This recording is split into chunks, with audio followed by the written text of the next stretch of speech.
Pertarungan pasangan calon bupati dan calon wakil bupati Seluma 2024-2029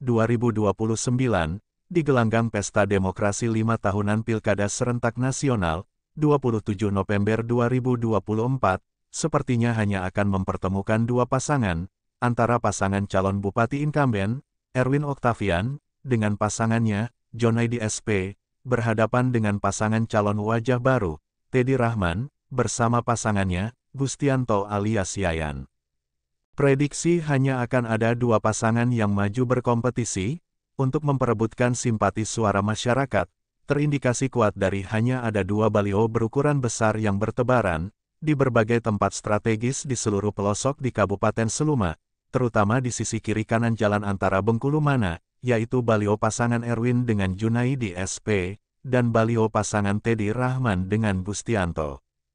Jika memang hanya dua pasangan yang bertarung, itu akan mempermudah bagi masyarakat untuk menentukan pilihan, apakah tetap memberi amanat kepada calon incumbent, Erwin Octavian, yang sudah diketahui rekam jejak kepemimpinannya sebagai bupati, atau kepada calon wajah baru, Teddy Rahman, yang belum diketahui rekam jejak kepemimpinannya, karena meski mengaku asli putra Seluma, tetapi yang bersangkutan tidak pernah menetap dan atau berkarir di Seluma, atau setidaknya di Provinsi Bengkulu. Demikian diungkapkan beberapa tokoh masyarakat, termasuk dua petinggi LSM, atau lembaga swadaya masyarakat setempat, kesemuanya menolak disebut nama dengan alasan untuk menghindari konflik antar sesama, karena di antara mereka masih memiliki ikatan keluarga dengan kedua figur calon bupati, kepada jurnalis Bintang TV pekan lalu, di beberapa tempat berbeda, di Seluma.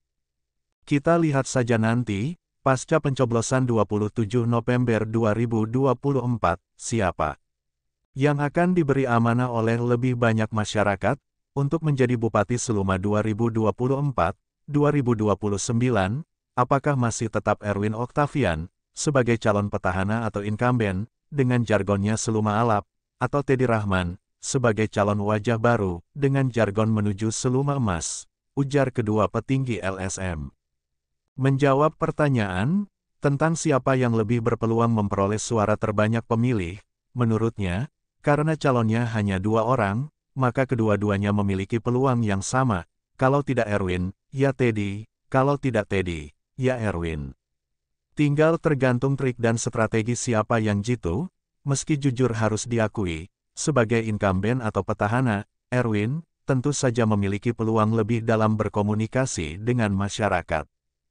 Hanya saja, sebagai incumbent atau petahana, Erwin, tentu saja memiliki beban lebih untuk harus terpilih lagi, kata seorang tokoh masyarakat, yang kembali mengingatkan jurnalis Bintang TV, untuk tidak menyebut nama atau identitasnya.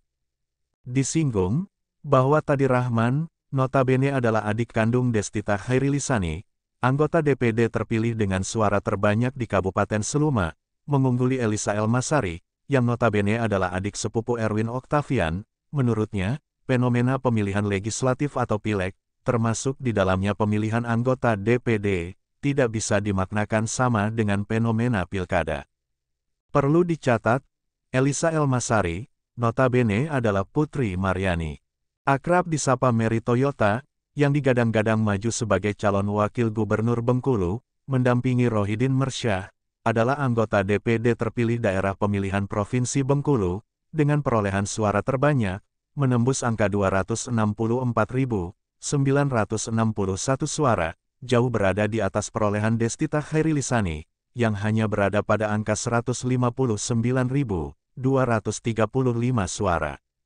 Terpisah, Ketua Markas Daerah Laskar Merah Putih Provinsi Bengkulu, Khairuddin MDK, ketika dikonfirmasi, apakah Laskar Merah Putih mendukung Erwin Octavian sebagai calon bupati, dalam kapasitas sebagai Dewan Pembina Markas Cabang Laskar Merah Putih Kabupaten Seluma, sebagaimana Markas Cabang Renjang Lebong dan Bengkulu Tengah, mendukung keluarga besarnya yang maju sebagai calon bupati di kabupaten masing-masing, mengatakan, sampai saat ini, Markas Cabang Laskar Merah Putih Kabupaten Seluma, baik langsung ketua maupun melalui pengurus lain, belum atau tidak pernah meminta persetujuan baik tertulis maupun lisan, untuk mendukung Dewan Pembinanya, Erwin Octavian, yang notabene adalah sebagai keluarga besar Laskar Merah Putih, yang maju sebagai calon bupati. Disinggung tentang apakah ada keharusan, Laskar Merah Putih memberikan dukungan, jika ada keluarga besarnya maju sebagai calon kepala daerah atau calon wakil kepala daerah, termasuk yang maju sebagai caleg, menurut Khairuddin MDK, sepanjang ada permintaan dari bersangkutan yang maju sebagai calon, sesuai dengan tingkatan organisasi. Dalam kapasitas Dewan Pembina Markas Cabang Laskar Merah Putih Kabupaten Seluma, Erwin Oktavian, adalah keluarga besar Laskar Merah Putih. Jika benar yang bersangkutan maju sebagai calon bupati, seharusnya mendapat dukungan dari seluruh tingkatan organisasi Laskar Merah Putih Kabupaten Seluma, mulai dari markas cabang, markas anak cabang kecamatan, pengurus desa dan kelurahan, termasuk Srikandi, kader, dan anggota. Faktanya, sampai detik-detik pendaftaran pasangan calon bupati dan calon wakil bupati Seluma ke Komisi Pemilihan Umum, 27 hingga 29 Agustus 2024. Yang hanya tinggal menghitung hari, belum ada permintaan persetujuan dukungan dari markas cabang Laskar Merah Putih Kabupaten Seluma, baik langsung dari ketua dan sekretaris, maupun melalui pengurus lain, untuk mendukung salah seorang keluarga besarnya, Erwin Oktavian, yang maju sebagai calon Bupati Seluma 2024-2029, kata Khairuddin MDK, yang juga produser eksekutif Bintang TV, dan pemimpin redaksi media Agen 07. Dari Studio 1 Bintang TV Bengkulu, Edi Santoso dan juru kamera Marco Melandri melaporkan.